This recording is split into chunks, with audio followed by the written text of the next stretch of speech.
Hey guys, I just wanted to do my first video of 2018 since school got canceled today. Practically the whole upstate of New York canceled their schools all over. I know Relic Digger, one of my friends from YouTube and Instagram, he got a snow day today too because he lives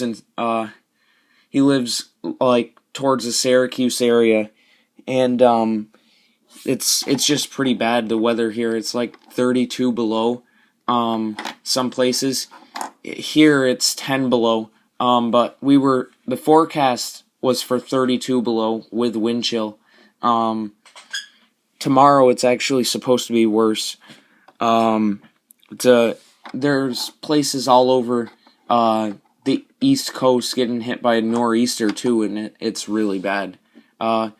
I'm stuck inside today because it's really cold out and I don't want to go freeze my ass off. So, I figured I'd do this video. Anyway, this is all of my finds, from a penny box I did right before the end of 2017. So anyway, I got 26 wheat pennies, but I did get a few more than usual because I picked up an extra 10 rolls. They had $30 worth, so I just said I'd get the 30. And anyway, 26 wheat pennies. Oldest one is 1929, which it's actually not in bad shape. It's in better shape than the one I have in my Dansko album right now. So it's actually going to go into my album, which is really nice. I got a 1939 S here. Rarer S mint mark for the 30s. It's one you don't normally see circulating these days, especially on a coin like that. That old. I mean, you will see it on ones from the 50s and the 40s, but definitely harder to find from the 30s. Got this 1941 right here. It's actually a woody error. It's got that wood grain finish kinda, because when they're mixing the copper and the tin to make the bronze alloy, it actually it turns like to a different color when the two metals separate. They're not supposed to separate, but when they do, that's what happens. Basically, while it was cooling, they separated, and that's what the penny ended up looking like. There weren't a ton more notable ones. I mean, a 1949D. Usually I don't find many 49s even because just wasn't as big a year as most of the 40s. But a Denver Mint Mark II, I've rarely found 1949 Denver Mint. This 1957 is like got weird, looks like it's been polished. It's got like shininess to the background, but all around like the things that stick up, it's still got brown.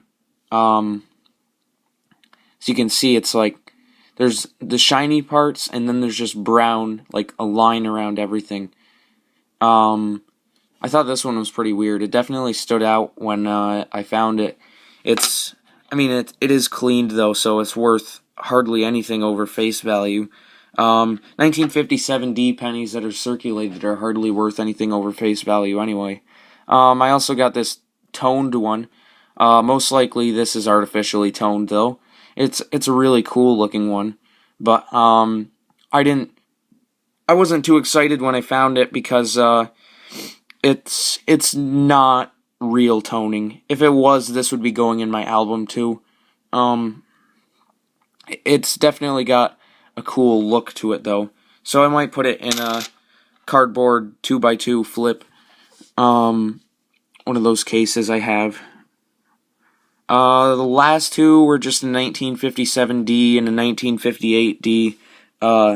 Not anything too special, but I mean they are wheat pennies, so I did get a 1954D. That's 1 year. It seems like I always get a Denver Mint instead of a Philadelphia Mint. Same with 53. I got two 53Ds and one Philadelphia Mint. This 1952 looks like it was buried at some point. Somebody probably found it metal detecting. Some kid with a cheap detector that just went out, found all the money he could, and just cashed it in. I've seen a lot of things like that. People I know on Instagram who work at stores, at registers, sometimes they'll get a bunch of old coins in their register, and they're always dirty like that. So that's what they think. That somebody found a bunch metal detecting and didn't really look to see what they had.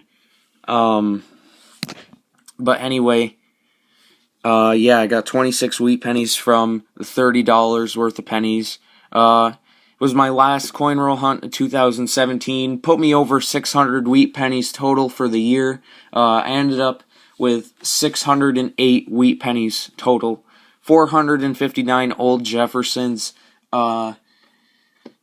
Jefferson nickels. 21 silver coins. Yeah. I mean, I got more than that too. I got 7 proofs. That special mint set nickel in one of my previous videos. There's actually a lot, but if you have Instagram, you can go look at my Instagram page, and I have all the totals written there, but I can't remember all of them off the top of my head. I got another video coming up soon of a rare $5 star note that's got really low serial number on it, that I actually found right before the end of 2017 as well. So I hope you guys enjoyed the video. I might put up a few today because of how bad the weather is, and I got nothing better to do. So thanks for watching.